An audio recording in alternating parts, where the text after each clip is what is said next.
Assalomu alaykum, hurmatli tomoshabinlar. Bugun men juda muhim, har bir oilaga tegishli bo'lgan masalani tushuntirib beraman. Pensioner vafot etsa, uni dafn qilish uchun va dafn puli. Ya'ni dafn nafaqasini olish uchun qanday qog'ozlar kerak bo'ladi? Qarindoshlar nimalarni oldindan bilishi shart. Qaysi hujjat bo'lmasa ish cho'zilib ketadi. Bu ma'lumotni hozir bilib qo'ymasangiz, ertaga og'ir vaziyatda yugur. Navbat rad javobi va ortiqchasi bo'lishi mumkin. Shuning uchun videoni oxirigacha ko'ring. Hozirning o'zida kanalga obuna bo'ling, like bosing, chunki bunday huquqiy va ijtimoiy ma'lumotlar har bir xonadonga kerak bo'ladi. Men avval eng muhim narsani aniq qilib aytaman. Hech kim odamni faqat qog'oz yo'q deb dafn etishni butunlay taqiqlab qo'ymaydi. Dafn marosimi insoniy va diniy jihatdan bajariladigan ish, lekin davlat tomonidan rasmiylashtirish. O'lim to'g'risida guvohnoma olish, marhumning pensiyasini to'xtatish, dafn nafaqasini olish, meros ishlarini boshlash, kommunal yoki bank hisoblarini tartibga keltirish uchun hujjatlar shart bo'ladi. Ko'pchilik pensionerni dafn qilishmaydi ekan degan gapni eshitib vahimaga tushadi. Aslida muammo dafnning o'zida emas, dafn bilan bog'liq rasmiy jarayonlarda. Oldin ko'p joylarda jarayon nisbatan sodda ko'ringan, mahalla biladi. Shifokor keladi, ma'lumotnoma beradi, fuqaro yo o'limni qayd qiladi. Keyin pensiya bo'limi yoki tegishli tashkilot dafn puli bo'yicha hujjatlarni qabul qiladi. Qarindoshlar ko'pincha 1-2 qog'oz bilan ish bitadi deb o'ylagan. Lekin hozir tizimlar elektronlashdi. Ma'lumotlar bazalari bir-biriga ulanmoqda. Har bir to'lov uchun asos so'ralmoqda. Ya'ni kim vafot etdi? U haqiqatan pensionermi? Oxirgi pensiyasi qachon berilgan? Dafn xarajatini kim ko'targan? Murojaat qilayotgan odam qarindoshmi yoki vakilmi? Hammasi tekshiriladi. Shuning uchun bugun men sizga oddiy tilda tushuntiraman. Qaysi hujjatlar kerak bo'lishi mumkin? Kimlar ko'proq ehtiyot bo'lishi kerak? Kimlar uchun xavotir kamroq? Qaysi holatlarda ish cho'ziladi? Qaysi xatolar sababli dafn nafaqasi vaqtida olinmaydi? Ilgari ko'p oilalarda hujjatlar masalasiga unchalik e'tibor berilmasdi. Masalan, ota-onaning pasporti eskirib qolgan, ID karta olinmagan, yashash manzili boshqa joyda, pensiya kartasi qayerda ekani noma'lum, nikoh guvohnomasi yo'qolgan, bolalarning tug'ilganlik guvohnomasi topilmaydi. Odamlar kerak bo'lsa keyin topamiz deb yurishardi. Ammo vafot holatida vaqt juda qisqa bo'ladi. Bir tomonda dafn marosimi, ikkinchi tomonda shifokor, uchinchi tomonda fuqaro, to'rtinchi tomonda pensiya organi, bank yoki mahalla. Hamma joyda hujjat so'raladi. Hozir o'lim holatini rasmiy qayd etish uchun tibbiy ma'lumotnoma asosiy hujjatlardan biri hisoblanadi. Agar odam uyda vafot etgan bo'lsa, odatda tez yordam yoki oilaviy poliklinika shifokori holatni ko'radi. Zarur hollarda ichki ishlar organlari ham xabardor qilinadi. Agar odam kasalxonada vafot etsa, tibbiy hujjatni o'sha muassasa beradi. Agar o'lim sababi shubhali bo'lsa, masalan yiqilish, jarohat, avtohalokat, zaharlanish, noma'lum sabab, yolg'iz yashagan odamning topilishi kabi vaziyat bo'lsa, jarayon sud tibbiy ekspertizasigacha borishi mumkin. Mana shu holatda qarindoshlar nega darrov qog'oz bermayapti deb norozilik qiladi. Sababi oddiy. Davlat avvalo o'lim sababini qonuniy aniqlash kerak. Pensionerlar bo'yicha yana bir muhim jihat bor. Pensiya to'lovlari shaxs vafot etgach davom etmasligi kerak. Agar vafot haqida o'z vaqtida xabar berilmasa, keyin ortiqcha to'langan pensiyani qaytarish masalasi chiqishi mumkin. Masalan, pensioner 5 may kuni vafot etdi. Lekin oila bu haqda pensiya organiga xabar bermadi. Karta esa uyda turibdi. 20 may kuni pensiya tushdi va qarindoshlardan biri kartadan pul yechdi. Keyin tizimda o'lim qayd etilgach, ortiqcha olgan summa aniqlanishi mumkin. Bu oilaga ortiqcha muammo olib keladi. Shuning uchun rasmiylashtirish faqat qog'ozbozlik emas, balki keyingi moliyaviy muammolardan himoya. Birinchi navbatda dafn nafaqasi deganda marhumning qarindoshlariga yoki dafn xarajatini qilgan shaxsga beriladigan bir martalik to'lov tushuniladi. Bu to'lovning miqdori va tartibi amaldagi qonunchilikka, marhumning maqomiga, ya'ni pensionermi, ishlaganmi, ijtimoiy nafaqa olganmi, harbiy pensionermi yoki boshqa toifagami, shunga qarab farq qilishi mumkin. Men sizga doim bir narsani maslahat beraman. Aniq summa bo'yicha oxirgi ma'lumotni pensiya jamg'armasi bo'limi Maybokov, uz mahalla yoki tegishli organ orqali tekshiring. Chunki miqdorlar va tartiblar vaqt-vaqti bilan o'zgarib turadi. Ikkinchi masala hujjatlar. Odatda quyidagi hujjatlar kerak bo'lishi mumkin. Marhumning shaxsini tasdiqlovchi hujjati, ya'ni pasport yoki ID karta, o'lim to'g'risidagi tibbiy ma'lumotnoma, fajri yo tomonidan berilgan o'lim to'g'risidagi guvohnoma, murojaat qilayotgan shaxsning pasporti yoki ID kartasi, qarindoshlikni tasdiqlovchi hujjatlar, masalan tug'ilganlik guvohnomasi, nikoh guvohnomasi. Agar dafn xarajatini qarindosh bo'lmagan odam qilgan bo'lsa, xarajat qilganini tasdiqlovchi ma'lumot yoki ariza. Bank kartasi yoki hisob raqami, ayrim hollarda mahalla ma'lumotnomasi yoki dafn marosimi bo'lib o'tganini tasdiqlovchi ma'lumot. Men buni amaliy misol bilan tushuntiraman. Masalan, 72 yoshli otaxon Toshkent viloyatida yashagan. Pensiyani bank kartasiga olgan. U kishi uyda vafot etdi. O'g'li tez yordam chaqirdi. Shifokor kelib o'lim holatini qayd etdi. Keyin tibbiy ma'lumotnoma berildi. O'g'li Fahadiyoga borib o'lim guvohnomasini oldi. Shundan keyin pensiya jamg'armasining tuman bo'limiga yoki belgilangan xizmat kanali orqali murojaat qildi. O'g'il ekanini isbotlash uchun tug'ilganlik guvohnomasi kerak bo'ldi. Chunki pasportda har doim ota-onalik aloqasi to'liq ko'rinmasligi mumkin. Agar tug'ilganlik guvohnomasi topilmagan bo'lsa, u o'shada yo arxivdan dublikat olishiga to'g'ri keladi. Mana shu bitta hujjat yo'qligi to'lovni bir necha kunga, ba'zan haftalarga kechiktiradi. Yana bir misol, 9 yoshli bu qizi bilan yashagan, lekin ro'yxatda boshqa tumanda turgan. Bu vafot etgach, qizi men qarab kelganman. Dafn xarajatini ham men qildim deb dafn nafaqasiga murojaat qiladi. Lekin hujjatlarda qizning familiyasi nikohdan keyin o'zgargan. Tug'ilganlik guvohnomasida eski familiya, pasportda yangi familiya. Bunday holatda nikoh guvohnomasi kerak bo'ladi. Agar nikoh guvohnomasi ham yo'qolgan bo'lsa, yana IXDYO orqali tiklash kerak. Shuning uchun men doim aytaman, keksa ota-onasi bor oilalari hujjatlarini bitta papkaga yig'ib qo'ysin. Birinchi toifa, yolg'iz yashaydigan pensionerlar, ularning farzandlari boshqa viloyatda yoki chet elda bo'lishi mumkin. Odam vafot etganda kim murojaat qiladi? Hujjatlar qayerda? Pensiya kartasi qayerda? Pasport qayerda? Hech kim bilmaydi. Bunday holatda qo'shni yoki mahalla yordam beradi, lekin rasmiy to'lovni olish uchun baribir hujjat kerak bo'ladi. Ikkinchi toifa, hujjatlar eskirgan yoki yo'qolgan pensionerlar, pasport muddati, ID karta, yashash manzili, tug'ilganlik hujjatlari, nikoh hujjatlari tartibda bo'lmasa, vafotdan keyin qarindoshlar ko'p yuguradi. Masalan, otaning ismida hujjatlarda bir joyda Abdulla, boshqa joyda Abdulla deb yozilgan bo'lsa, bazalarda nomuvofiqlik chiqishi mumkin. Oddiy bitta harf ham muammo tug'diradi. Bu axir o'sha odam-ku deyish yetarli emas. Tizim hujjatdagi yozuvga qaraydi.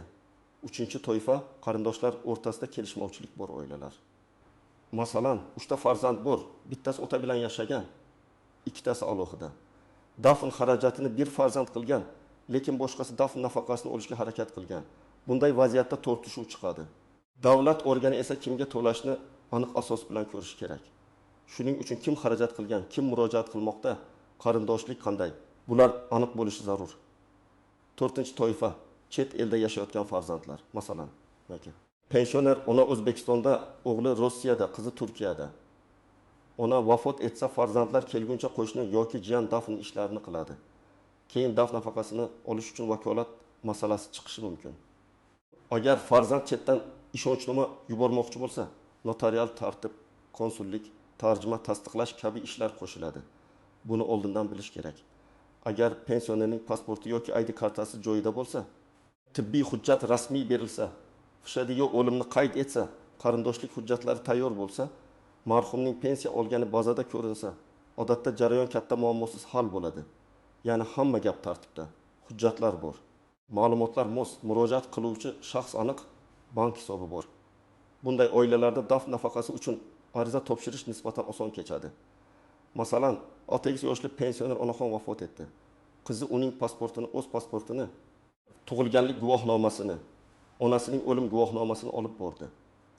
Qizning familiyasi o'zgargan bo'lsa, nikoh guvohnomasini ham qo'shdi. Bank karta rekvizitini berdi, ariza yozdi. Agar bazalarda hammasi mos bo'lsa, ortiqcha savol bo'lmaydi. Bu yerda asosiy yutuq oldindan tartib. Endi ko'pchilik bilmaydigan nozik masalalarga o'tamiz.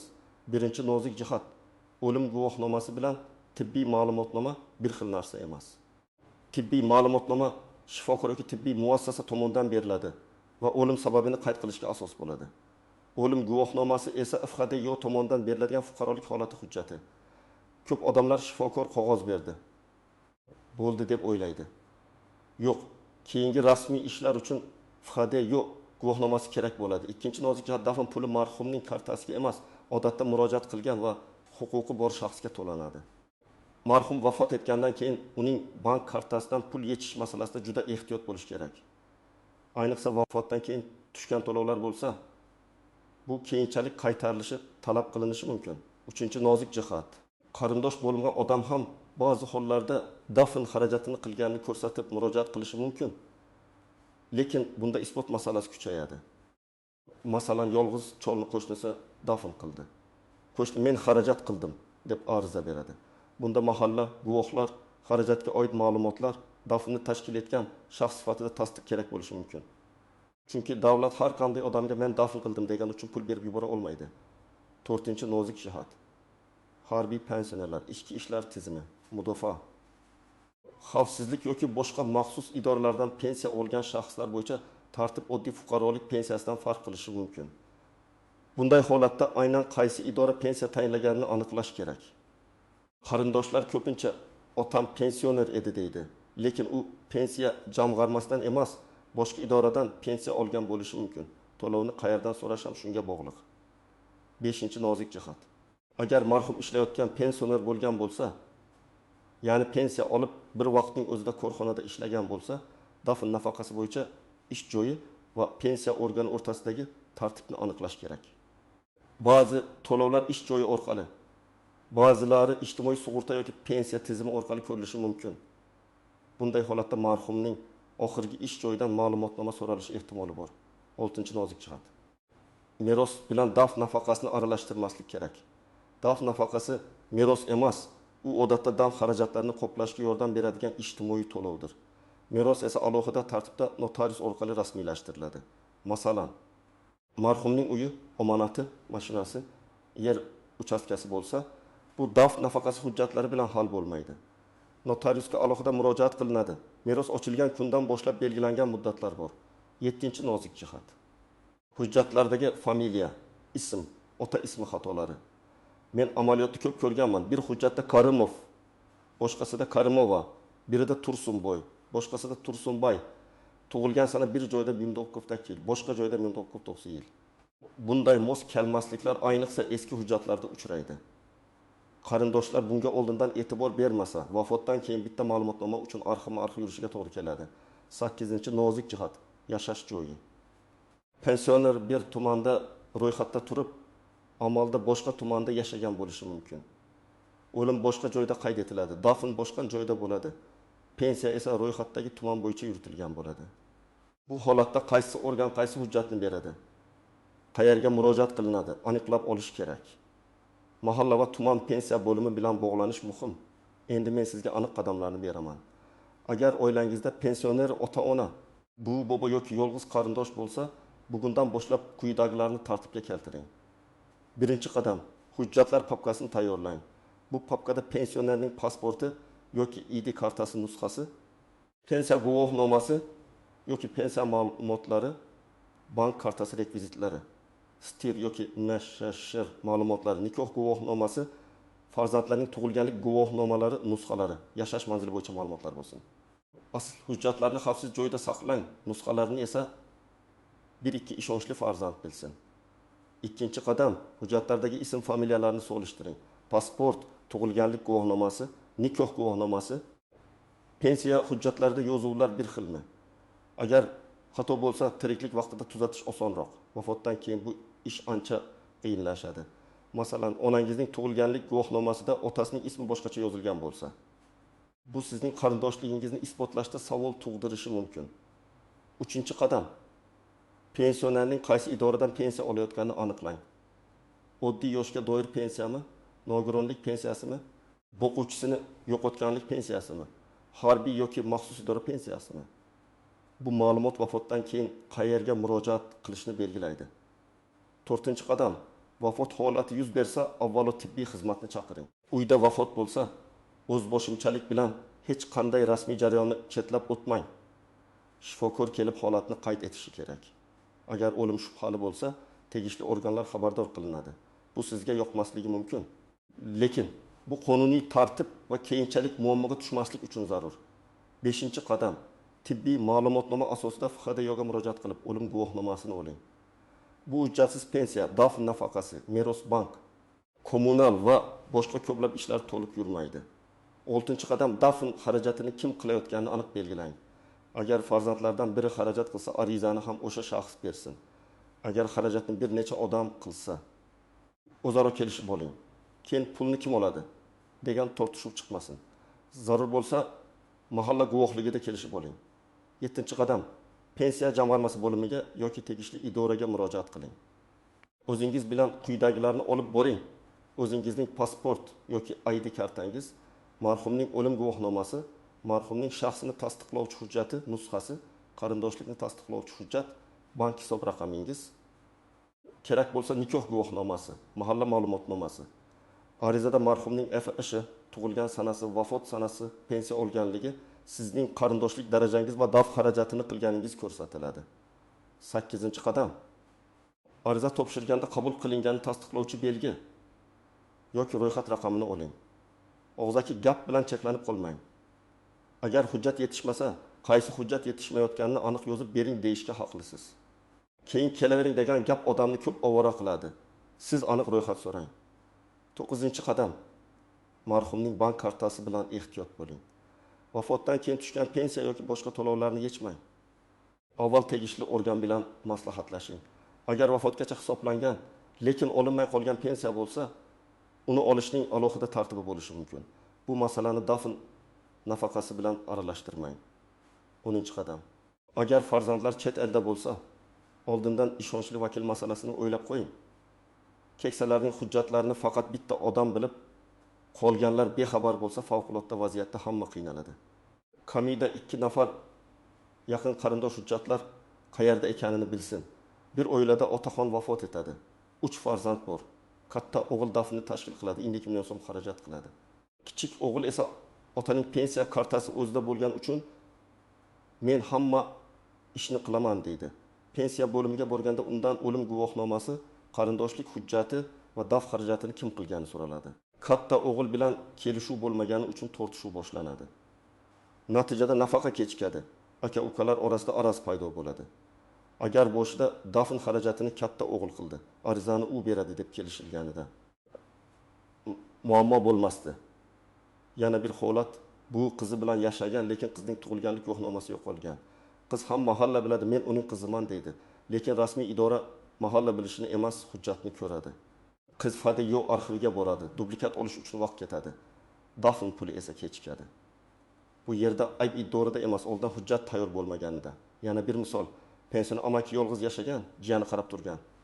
Amaki vafot etgach, jiyan dafn qiladi. Lekin amaki bilan jiyaning qarindoshligini isbotlash uchun bir nechta zanjirli hujjatlar kerak bo'ladi. Jiyaning tug'ilganlik guvohnomasi, uning ota yoki onasining tug'ilganlik guvohnomasi, marhum bilan aka, uka yoki opa-singillik aloqasini ko'rsatadigan hujjatlar. Bu juda ko'p vaqt oladi. Shuning uchun yolg'iz pensionerlarda ishonchli vakil, hujjatlar ro'yxati va mahalla bilan aloqa oldindan aniq bo'lishi kerak. Yana bir vaziyat, pensioner kasalxonada vafot etgan. Qarindoshlar jasadni olib ketishga shoshiladi, lekin tibbiy hujjat to'liq rasmiylashtirilmagan bo'ladi. Keyin FHDYoga borganda hujjatdagi sana yoki ismda xato chiqadi. Ular yana kasalxonaga qaytadi, tuzatish kiritadi. Shu sababli men doim aytaman, tibbiy hujjatni olgan zahoti ism, familiya, tug'ilgan sana, vafot sanasi, pasport ma'lumotlarini tekshiring. Og'ir payt bo'lsa ham 2 daqiqa tekshirish keyin 2 kun yugurishdan saqlaydi.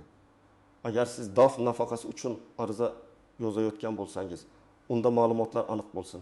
Masalan, men falonchi pasport ma'lumotlarim shunday.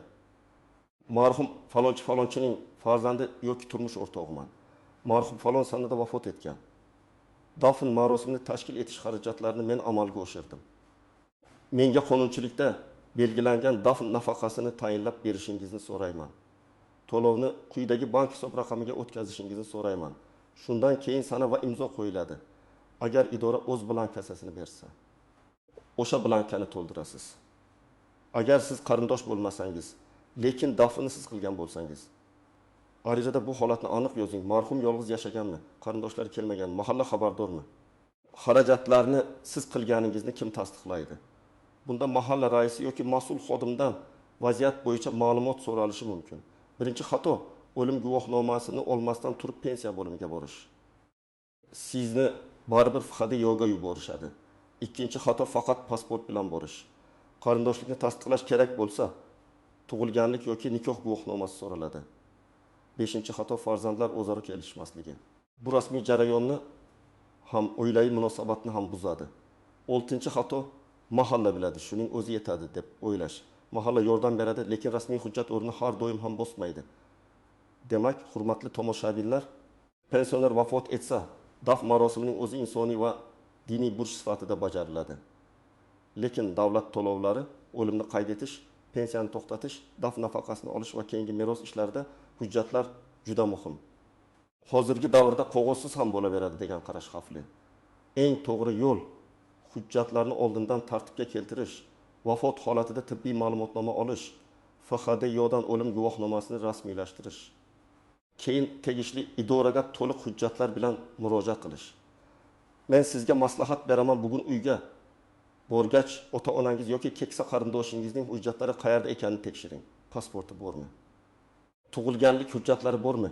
Nikoh guvohnomasi bormi? Pensiya qaysi karta yoki hisobga tushadi? Farzandlar hujjatlarini topa oladimi? Hammasini tartiblang. Bu yomonlik chaqirish emas, bu oilani og'ir paytda himoya qilish. Agar sizda shunday holat bo'lgan bo'lsa, izohlarda yozing. Qaysi hujjatni so'rashdi? Qayerda qiynaldingiz? Dafn nafaqasini olish qancha vaqt oldi? Sizning tajribangiz boshqa odamga yordam berishi mumkin.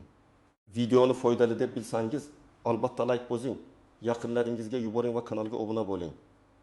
Men esa keyingi videolarda pensionerlar, nafaqalar, meros va hujjatlar bo'yicha eng kerakli masalalarni yana sodda tilda tushuntirib beraman.